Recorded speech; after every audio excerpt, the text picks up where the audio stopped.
नमस्कार दोस्तों, आप सभी का मैं फिर से स्वागत करती हूं अपने YouTube चैनल में।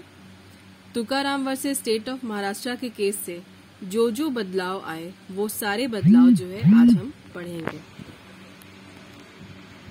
और उससे रिलेटेड कुछ केस लॉज भी। अब ये जो चैप्टर है सेक्सुअल ऑफेंसेस, जो कि चैप्टर 16 में आईपीसी में दिया हुआ है, 1983 के पहले इसका नाम था, आपको दिखाई दे रहा है, ऑफ रेप। इस केस के बाद में, जब आपको याद होगा कि पिछले वीडियो में मैंने बोला था कि सुप्रीम कोर्ट के जजमेंट का पूरे भारत में जबरदस्त विरोध हुआ था और उस विरोध के बाद ही ऐसा करना पड़ा था कि इस चैप्टर का में जो सेक्सुअल ऑफ रेप नाम का जो पार्ट है उसको बदल के सेक्सुअल ऑफेंसेस कर दिया गया था। और दूसरा बदलाव इसमें होता है, एविडेंस एक्ट का जो सेक्शन 114 है उसमें ए जोड़ा गया 1983 में ही।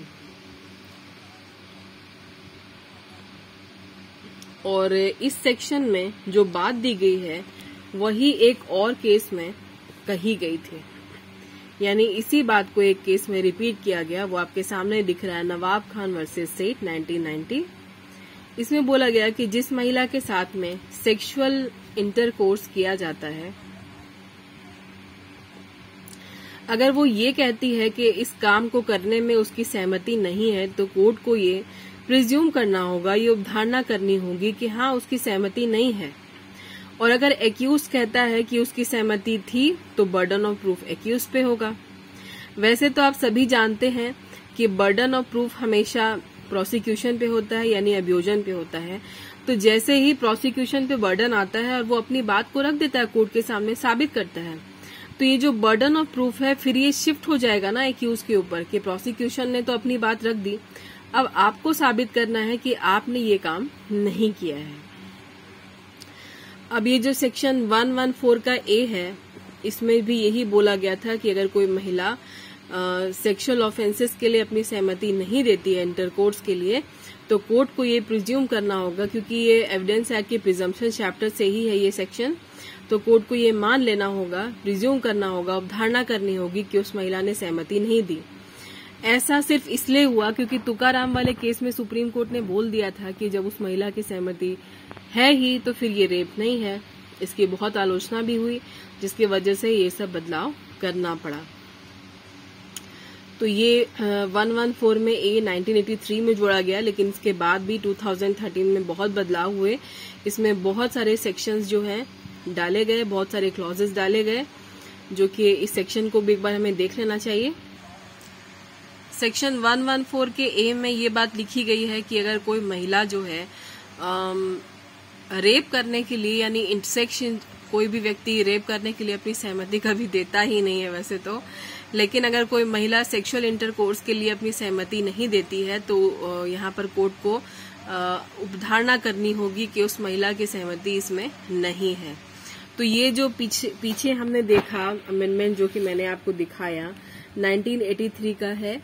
देखिए ये जो है उस समय ऐड हुआ था 114A, लेकिन इसमें सेक्शन 376 जो है उसके कुछ क्लॉजेज, कुछ क्या सारे ही क्लॉजेज को रख दिया गया कि ये सारी कंडीशन आएगी तो क्या होगा। मैंने इस सेक्शन को भी लिख लिया है सहूलियत के लिए, क्योंकि एक ही जगह अगर कोई चीज रहती है तो पढ़ने में बहुत आसानी होती है। तो भारतीय दंड संहिता की धारा 376 यानी कि जो उपधारा 2 है, 376 का जो सब क्लॉज 2 है,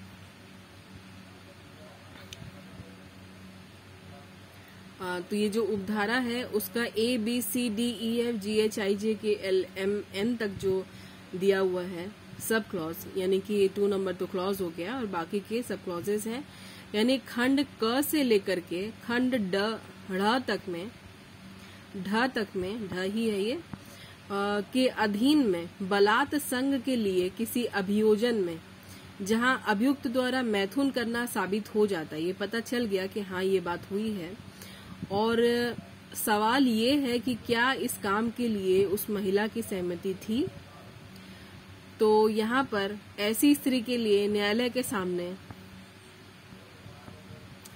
अपने साक्ष्य में अगर वो ये बात बोलती है एविडेंस देने के दौरान कि इसमें मेरी सहमति नहीं थी, तो वहां पर न्यायालय यही उपधारित करेगा कि हाँ उसकी सहमति नहीं थी। तो ये जो बातें हैं, ये जो सेक्शन 376 का 2 की उपधारा 2 के खंड क से लेकर में के ढ तक में जो दिया गया है, इसको जोड़ा गया है 2013 से। स्पष्टीकरण भी देख लेते हैं। इस धारा में मैथुन से भारतीय दंड संहिता की धारा 375 के खंड क से लेकर के ग तक में जो काम दिए गए हैं, बस वही होता है मैथुन का मतलब। अब आते हैं एक अगले केस पे, छोटे लाल वर्सेस स्टेट ऑफ यूपी 2019। इस केस में अगेंस्ट हर विल का मतलब, यानी उस लड़की की नारी की इच्छा के विरुद्ध का क्या मतलब है, ये बताया गया था।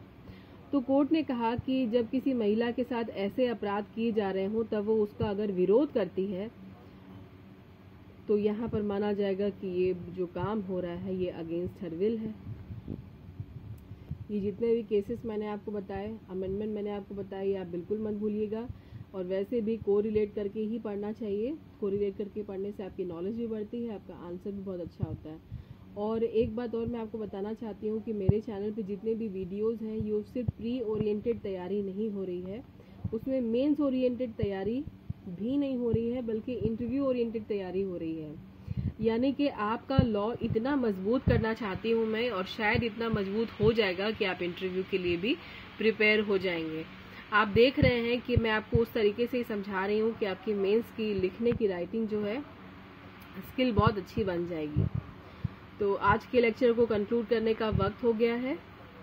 अगर आप लोग अभी तक मेरे चैनल पे नए हैं और आप मेरे सब्सक्राइबर नहीं बने हैं, तो प्लीज़ आप चैनल को सब्सक्राइब कर लीजिए और बेल आइकन प्रेस कर दीजिए, ताकि नोटिफिकेशन आपको इजीली मिल जाए। और अगर आपको मेरी पढ़ाई समझ में नहीं आती है तो सब्सक्राइब ना करें, कोई बात नहीं। और अगर आपको मेरी पढ़ाई समझ में आ रही है, मेरा वीडियो, मेरी मेहनत आपको लगता है कि सही जगह जा रही है, तो आप मेरे चैनल को सब्सक्राइब करने के बाद दूसरा काम ये करें कि आप मेरे वीडियोस को लाइक कर दें। अगर आपको लगता है कि लाइक नहीं करना चाहिए तो अनलाइक कर दें। और उसके बाद आप अपने फ्रेंड्स में ज़रूर शेयर करें जिनको इसकी नीड है, और आने वाले एग्ज़ाम्स के लिए कमर कस के तैयारी कीजिए। मेरी तरफ से आपको फुल सपोर्ट है। मेरे वीडियो को सुनने के लिए थैंक यू सो मच। जितने व्यूअर्स हैं उनको भी thank you so much, subscriber को भी thank you so much. Good night friends and take care.